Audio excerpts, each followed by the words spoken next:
সেটা নিয়ে তর্ক আছে, বিতর্ক আছে, এটা ওঠা উচিত কিনা বা এর সঙ্গে থাকা উচিত কিনা, বা জাতীয় কোনো গীত, জাতীয় কোনো স্লোগান থাকা উচিত নাকি সেটা পরিবর্তন করা দরকার, সেটা নিয়ে আলোচনা হতে পারে।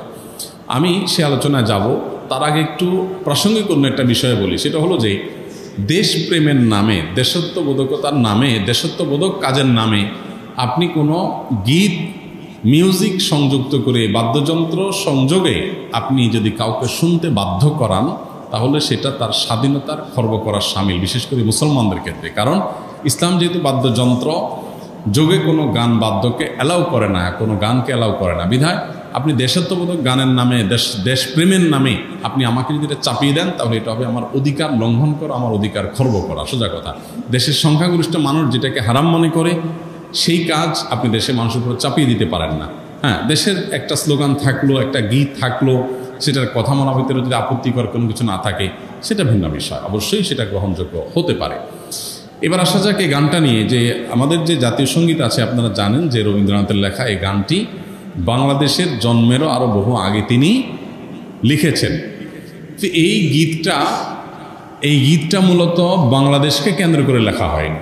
বাংলাদেশকে কেন্দ্র করে যেটা লেখা হয়নি, সেটা কেন বাংলাদেশের জাতীয় সঙ্গীত হতে যাবে, এটা একটি বিষয়। আরেকটা বিষয় হলো, যেই গীতের মধ্যে কোথাও বাংলাদেশ শব্দটাই নেই, সে গীত কীভাবে এদেশের জাতীয় সঙ্গীত হতে পারে? বিধায় আমি তো মনে করি যে এই দাবিটা অযৌক্তিক না, যে আমাদের জাতীয় সঙ্গীত পরিবর্তন করা এটা সময়ের সবচেয়ে গুরুত্বপূর্ণ দাবিগুলোর মধ্যে থেকে একটি।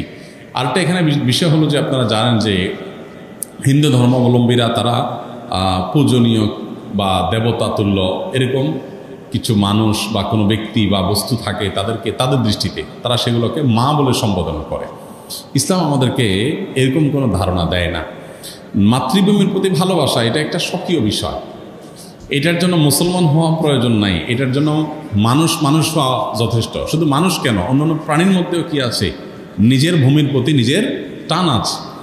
একটা কুকুর, একটা বিড়াল, একটা প্রাণীও দেখবেন যে সে যে ভূমিতে থাকে, বসবাস করে, বা যে ভূমিতে তার জন্ম বেড়ে ওঠা, সেটার প্রতি তার সহজাত একটা টান আছে। সেখানে মানুষের মধ্যে তো অবশ্যই আছে।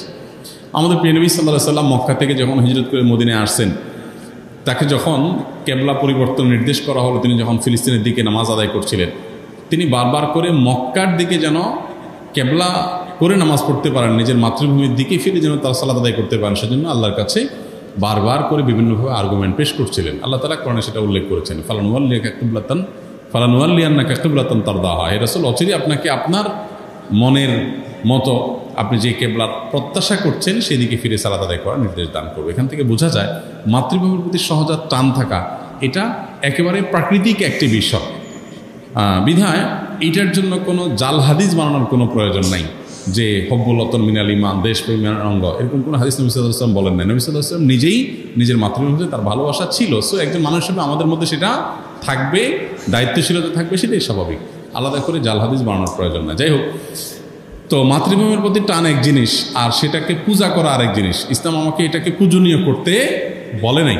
বিধায় সংখ্যাগরিষ্ঠ মানুষের বিশ্বাসের সাথে যেমন যায় না, এই গীত বাংলাদেশকে কেন্দ্র করে লেখা হয় নাই, এটা বাংলাকে কেন্দ্র করে লেখা হচ্ছে, যেটা পশ্চিমবঙ্গ পূর্ববঙ্গ মিলায়া। অতএব এই জ্ঞান মূলত এই দেশের জন্য না, যার কারণে এই গীত বা স্লোগান বাংলাদেশের এটা পরিবর্তন হওয়াটাই হলো যৌক্তিক।